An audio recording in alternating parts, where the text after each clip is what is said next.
lecture's topic is different type of chemical reactions.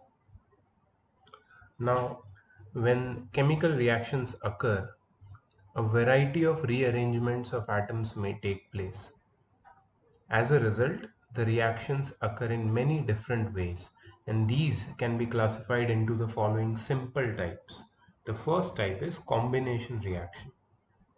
I will write a reaction, uh, not a chemical reaction, but its simplest form, right? Just have a look at it. And this is the meaning of combination reaction. A plus B gives you AB. This is how, in the simplest manner, you can explain combination reaction. Two reactants combine to give you a single product.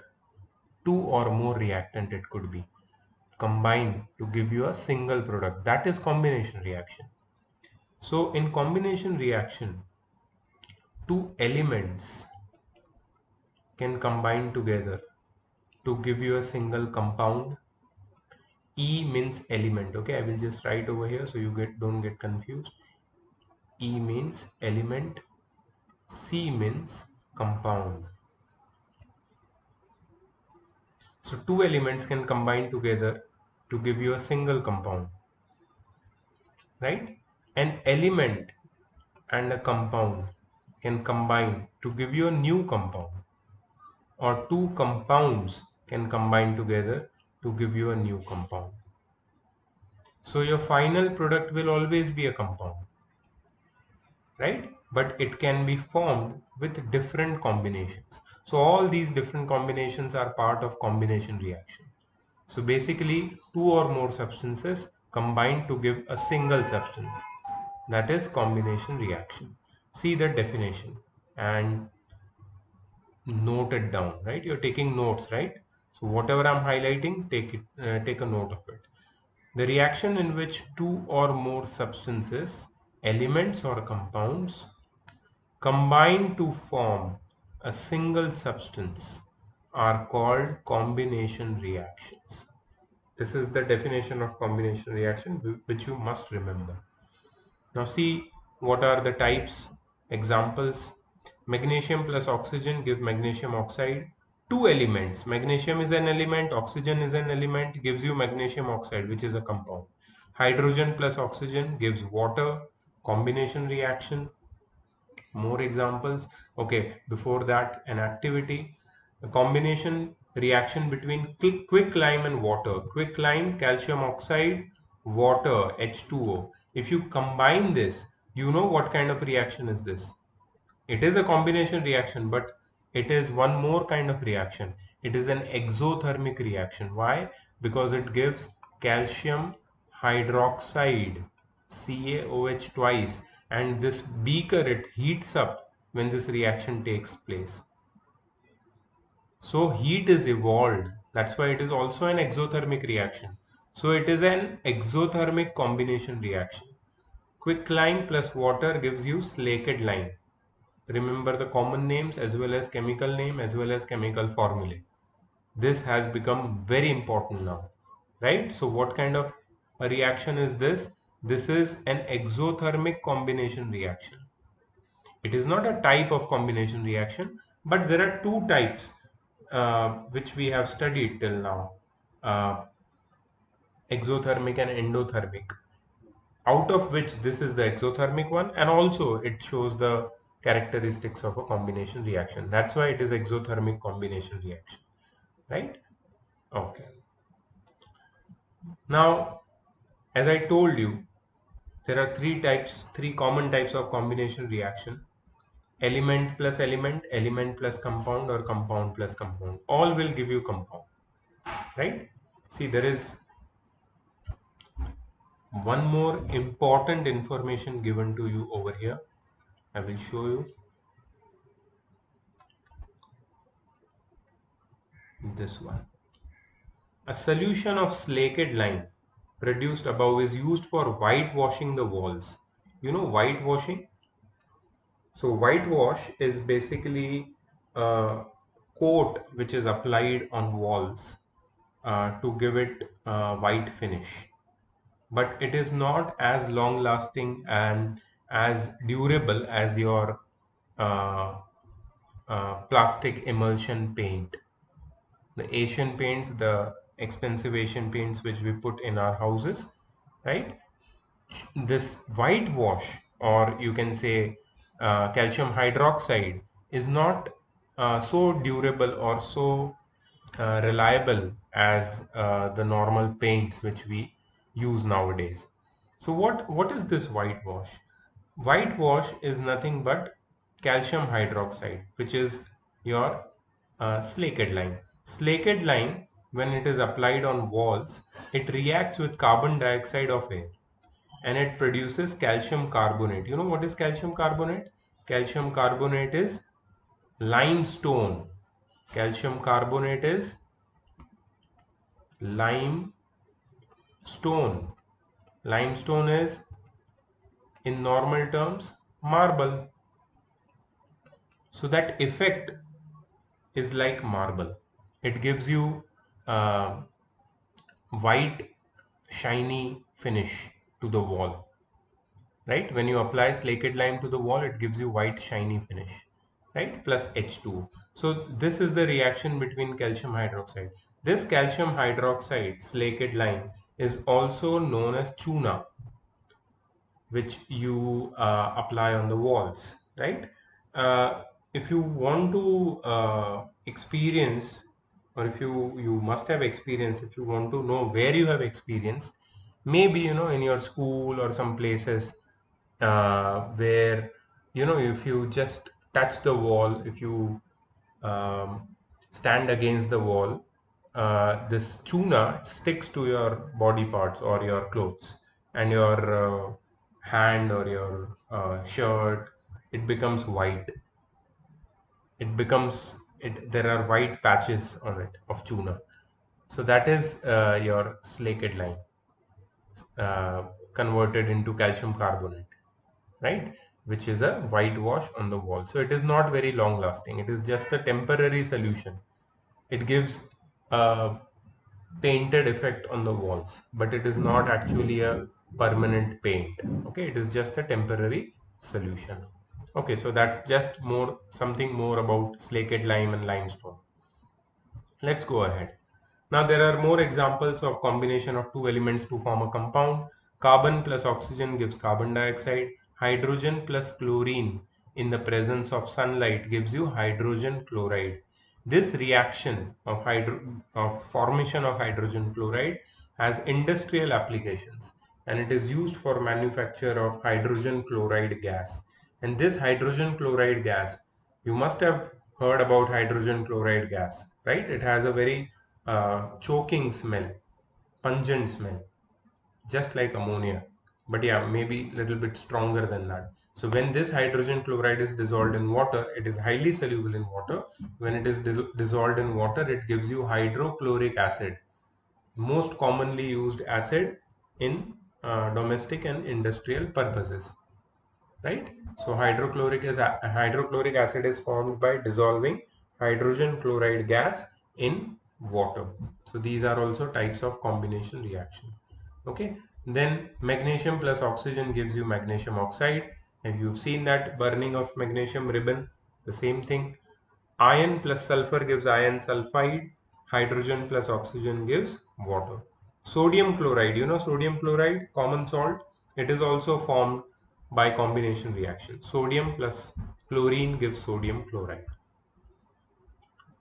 Then combination of an element and a compound. Now see, nitric oxide, NO, plus oxygen gives you nitrogen dioxide. Nitric oxide is a compound, oxygen is an element, it gives you nitrogen dioxide, which is also a compound. It has brown color. Remember the color of nitrogen dioxide. Brown gas, it is a brown gas. Then sulfur dioxide plus oxygen gives you sulfur trioxide. Both with very, very bad smells. Sulfur dioxide, sulfur trioxide, both are pollutants as well, right? They are responsible for the formation of acid rain. Remember that. combination of two compounds to form a new compound. Remember these examples, and you have to remember the word equation. So that when in exam they ask you, give an example of combination reaction in which two compounds combine to form a new compound. So you can remember ammonia plus hydrochloric acid gives ammonium chloride, or ammonia plus hydrogen chloride gives ammonium chloride. So if you remember the word equation, you can very well write them in the chemical formula form and then balance it. Then you will get the full marks, right? So what you have to remember is not the chemical reactions. You have to remember the word equations. Okay. Then uh, just a moment. Yeah.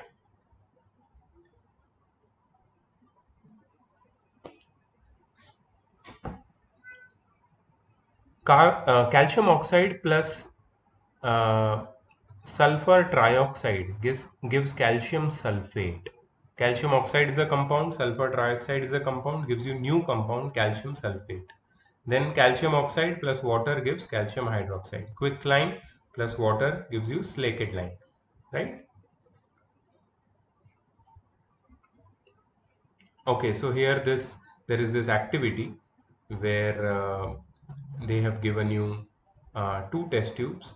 In one test tube there is ammonia. I've already told you about ammonia. Yeah, what is the source of ammonia? Human source, organic source, urine, right? So you smell near public urinals, you smell ammonia.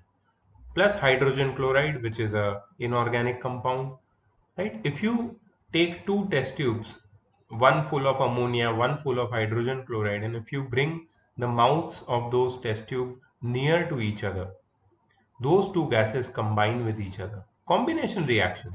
Those two gases combine with each other and they form white fumes of ammonium chloride. Now you must remember ammonium chloride from class 9.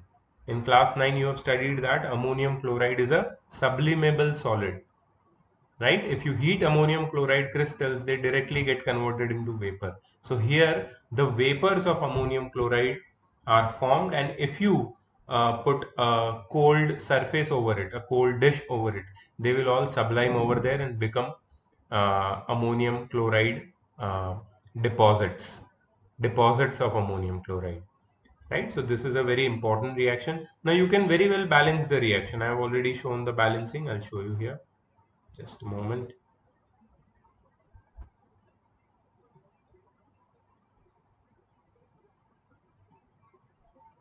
See, NH3 plus HCl gives NH4Cl.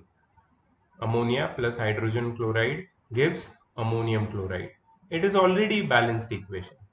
There are four hydrogens both the side, one nitrogen, one chlorine. Already balanced equation, right? So you can remember the word equation and then try to balance it. Balance it. If it is already balanced, then very good. If it is not balanced, then you will get marks for balancing, right? The second kind of reaction is decomposition reaction. Let me explain decomposition reaction in a simple manner. So decomposition reaction can be explained like this. AB gives A plus B. Now you understand what is happening over here. A compound which breaks up into two or more simpler substances, right? That kind of reaction is known as decomposition reaction. Okay, so the reaction in which compound breaks up into two or more simpler substances is known as a decomposition reaction. Please note this definition of decomposition reaction. These reactions generally takes place when energy is supplied in the form of heat, light, electricity, catalyst or catalysis. The decomposition reactions are reverse of combination reaction. As you see that in combination reaction, two or more substances combine to give you a new substance. Here, one substance decomposes to give you two or more substances. So it is reverse of combination reaction. The first type of decomposition reaction is thermal decomposition.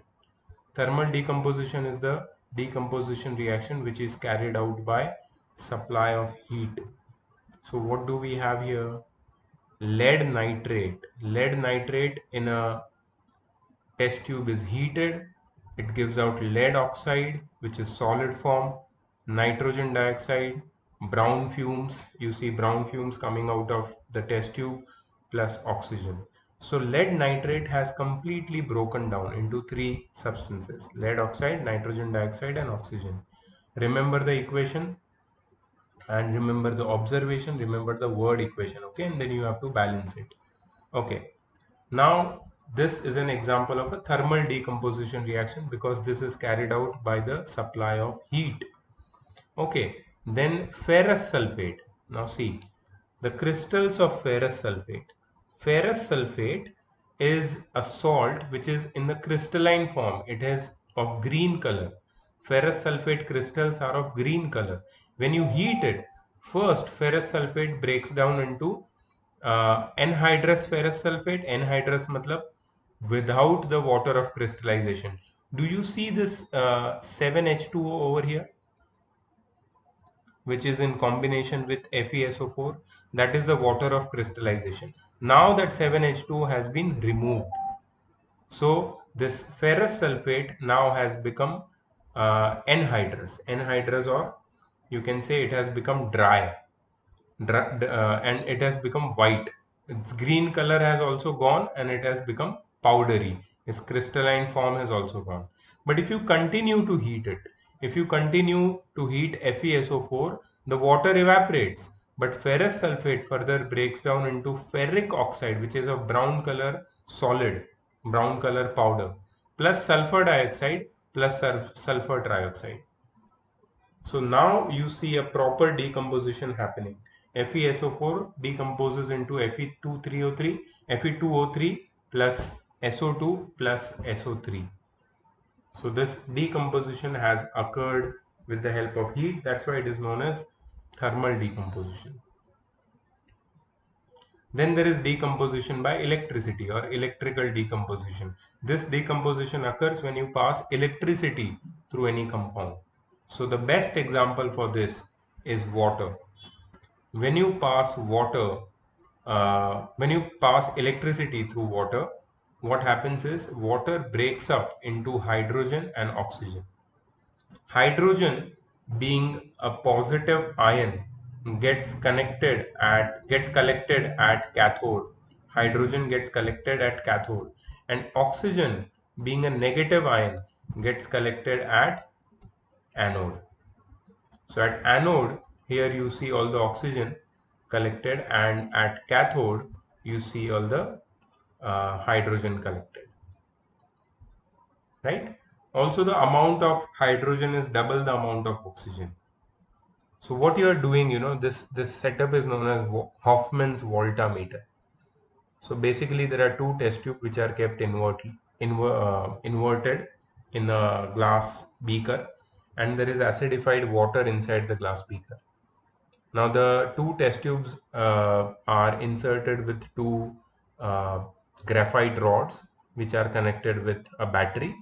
The positive terminal is anode, the negative terminal is cathode. When the battery is uh, connected with the circuit with the help of a switch, current flows into the graphite electrode and passes through water.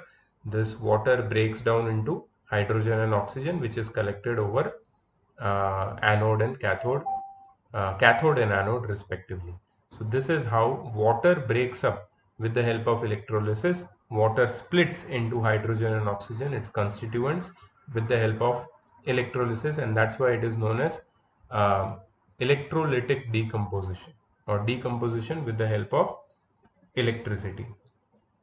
Okay, next, decomposition by sunlight, photochemical decomposition. Now see, very nice example they have given over here.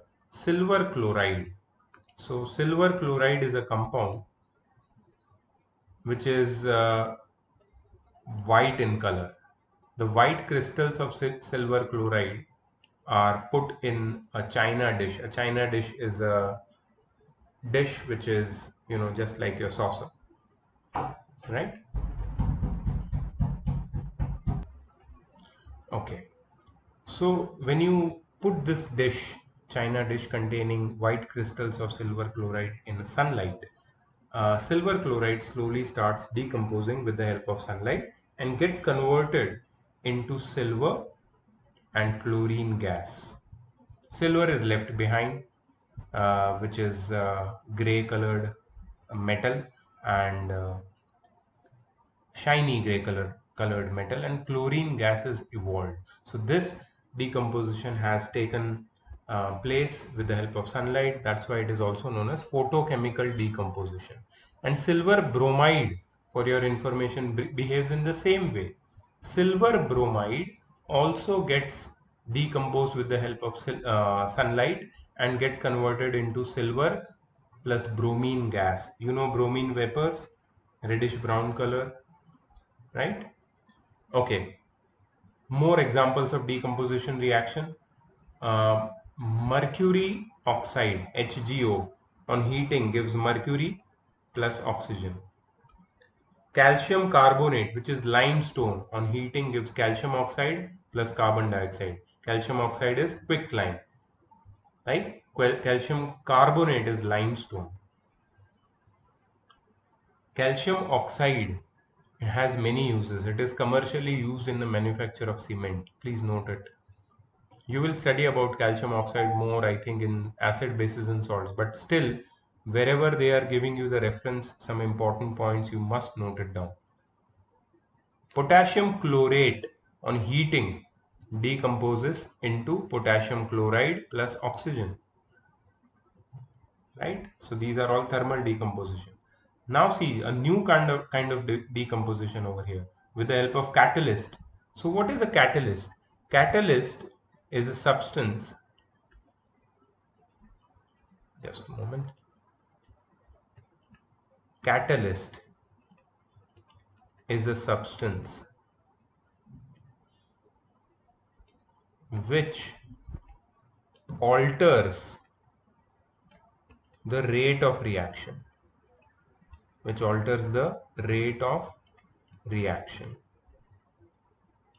without taking part taking part in the reaction.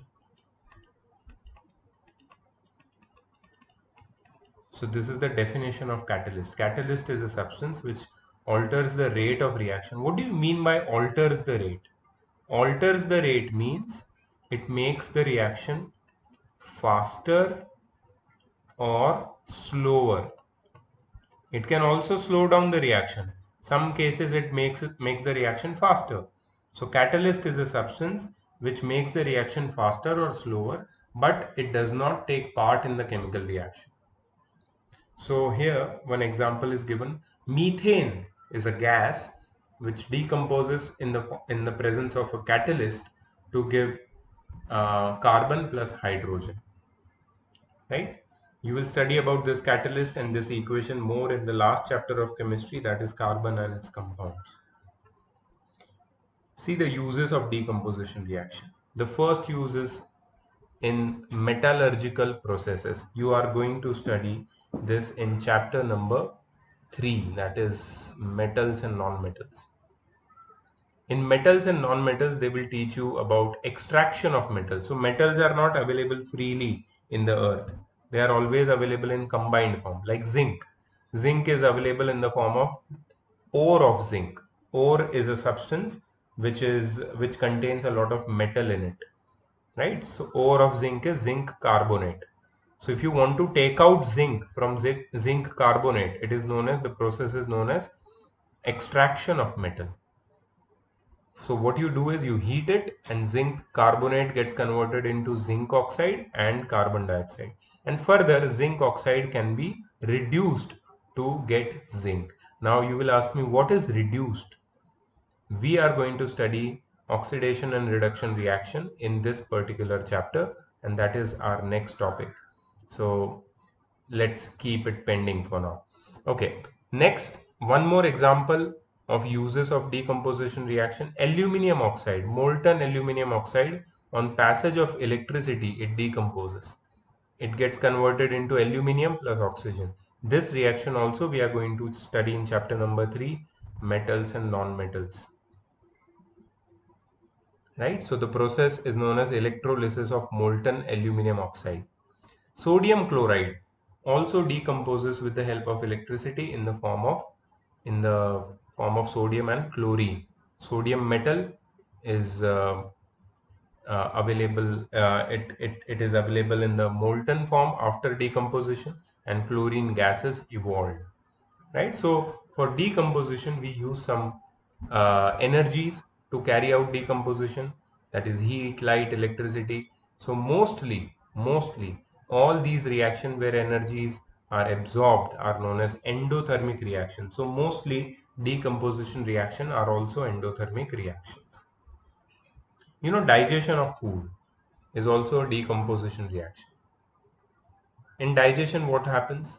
The complex food substances which we store in our body, which we eat, are converted into simpler substances like sugar, amino acids, etc. etc.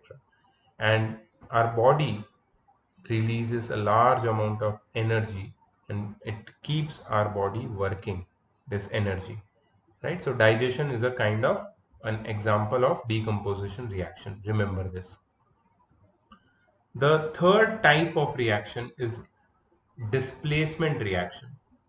See, the first type was combination reaction, A plus B gives AB. The second type was decomposition reaction, AB gives A plus B. And the third type is displacement reaction. A plus BC gives AC plus B. You see what happens?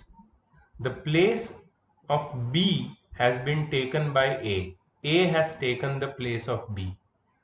So a reaction in which one ion takes place of another ion in the compound is known as displacement reaction. And you might have studied in class 8 that whenever a more reactive metal is added or is reacted with the salt of less reactive metal, then the more reactive metal takes the place of less reactive metal and displaces it from its salt solution. Now you must be wondering, what is all this? I don't remember it. It's okay. I would just like to tell you that, remind you of one thing which you must know from class 8, that is reactivity series. Do you remember reactivity series from class 8? What is reactivity series? So reactivity series is a specific series of certain metals such that they are arranged in the order of decreasing reactivity as you move down the reactivity series. More active metal is placed on top and less active metals are subsequently placed below them. So at the bottom of reactivity series, the metal is platinum, which is the least reactive. At the top of reactivity series, if you remember, the metal is potassium. So it starts with the first metal, which is potassium, then sodium, then calcium, then magnesium, then aluminium, then zinc, then iron, and so on. You remember this? So this is the reactivity series of metal. So why is reactivity series being discussed over here? Because displacement reactions, they use the properties of reactivity series. The criteria is more reactive metal will displace less reactive metal from its salt solution, and then only displacement reaction will carry out. Let's take some example. So I have one test tube in which I have kept copper sulfate solution, which is initially blue in color. What happens to this copper sulfate solution when you dip a nail in it, an iron nail? So what happens is, you have dipped iron nail in copper sulfate solution which was blue. Now iron being above copper in the reactivity series, it takes place of copper and makes copper sulfate solution, a new solution, and copper is displaced. Now you see what happens? Iron takes place of copper and displaces copper. Copper is removed from salt solution. So what happens? What observation you see? The solution which was blue in color, copper sulfate, now becomes green in color. After 20-25 minutes, the whole solution changes into green color. And the copper, which is a reddish brown metal, it deposits on iron nail. Right? So this is, you can say, one very good example of displacement reaction. Let's take one more example. When metallic zinc reacts with dilute sulfuric acid, zinc sulfate is formed and hydrogen is evolved. So what happens is zinc being above hydrogen in the reactivity series. Now you must be wondering how come hydrogen is a part of reactivity series? It is not even a metal. I know it is not even a metal, but it is a positive ion. It possesses all the properties of positive ions and it is considered to be having properties of metals. That's why it is placed in reactivity series. So if you see reactivity series, I'll directly show you the reactivity series. Wait, yes, this is the reactivity series. You see the position of hydrogen over here? All the metals which are above hydrogen, they are more reactive than hydrogen. And they react with acids, bases, and water to give out hydrogen. All these metals, they react with compounds containing hydrogen. For example, acid, bases, and water. But these metals which you see below hydrogen, they do not react with hydrogen. They are less reactive than hydrogen, and they do not react with acid, bases, and water also. Copper does not react with any acid, but zinc does. Why does zinc react with hydrogen and copper does not react with hydrogen? Because zinc is placed above hydrogen in the reactivity series. Copper is placed below hydrogen in the reactivity series. Right? That's why we saw that whatever example they had given us. Yeah, zinc plus sulfuric acid gives zinc sulfate plus hydrogen. Zinc can easily displace hydrogen from its solution, which is acid in this case. So H plus ions are replaced by Zn2 plus ions. Right? One more examples are here. See, zinc plus copper sulfate will give you zinc sulfate plus copper. Magnesium plus copper sulfate will give you magnesium sulfate plus copper. Why is zinc and magnesium successful in removing copper from copper sulfate? Because they are placed above copper in reactivity series. So they are more reactive than copper, and that's why they can replace copper from its salt solution. So it's an example of displacement reaction. More examples. Lead plus copper chloride gives lead chloride plus water. Potassium bromide plus chlorine gives potassium chloride plus bromine. What is replacing whom over here in this equation? Whose place is taken by chlorine? Bromines. So chlorine displaces bromine. Why does chlorine displace bromine? It is not even a metal. Chlorine is a non-metal, but it is more reactive than bromine. That's why chlorine displaces bromine. Silver nitrate plus copper gives copper nitrate plus silver. Now see here, copper is more reactive than silver. So copper displaces silver from its salt solution. See the same example. Copper plus silver nitrate, which is colorless initially, gives copper nitrate, which is blue, plus silver. So when you dip a copper wire in silver nitrate solution, what happens?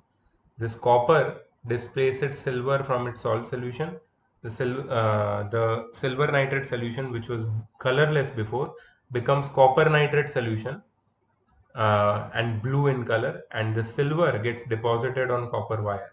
Copper wire becomes shiny gray in color because all the silver is deposited on copper wire. Right? So displacement reaction. Then there is double displacement reaction. So what happens in double displacement reaction? Two compounds react to form two other compounds by mutual exchange of atoms or group of atoms. two compounds. See here, one compound is AB, another compound is CD. AB plus CD gives AC plus BD, two new compounds. But how have two new compounds been formed? There is just mutual exchange of ions. C, which was with D earlier, takes the place of B and comes with A. And B, which was with A earlier, takes the place of C and becomes BD, right? So there is mutual exchange of ions or atoms or group of atoms. So when there is displacement happening but twice, then this particular reaction is known as double displacement reaction. Very good example they have given over here. Sodium sulfate solution. Sodium sulfate solution plus barium chloride solution. Right? Sodium sulfate and barium chloride. What is the color? I think both are colorless. Is it given somewhere? Yeah, both are colorless. They both are colorless. When they are mixed, sodium sulfate and barium chloride, when these two reactants are mixed with each other, they exchange their ions. So the sulfate goes with barium, becomes barium sulfate, which becomes a solid, that is a white precipitate of barium sulfate, and chloride ions goes to sodium and becomes sodium chloride, which becomes aqueous solution, colorless solution of sodium chloride. And you see white insoluble precipitate of barium sulfate settling down. So why has this happened? This has happened due to double displacement. So barium chloride plus sodium sulfate gives barium sulfate plus sodium chloride. Here balancing is very easy. Balancing is very easy in this kind of reactions. Right? If you write skeletal reaction word equation and then directly formula, only in one or two steps you will get the balanced equation.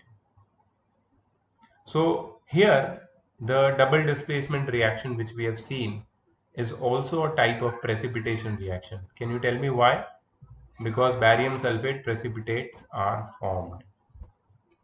Okay, so these reactions are also known as partner exchange reaction. See, silver nitrate plus sodium chloride gives silver chloride plus sodium nitrate. Barium chloride plus sulfuric acid gives barium sulfate plus hydrochloric acid. Copper sulfate plus hydrogen sulfide gives copper sulfide plus hydrogen sulfate, that is sulfuric acid. Right? So double displacement reactions, more example. Then they have explained the reactivity series of metals, which I have already explained in detail. But one point I want to just go again and explain in detail. If you mix copper with zinc sulfate solution, why there is no reaction? Can you tell me?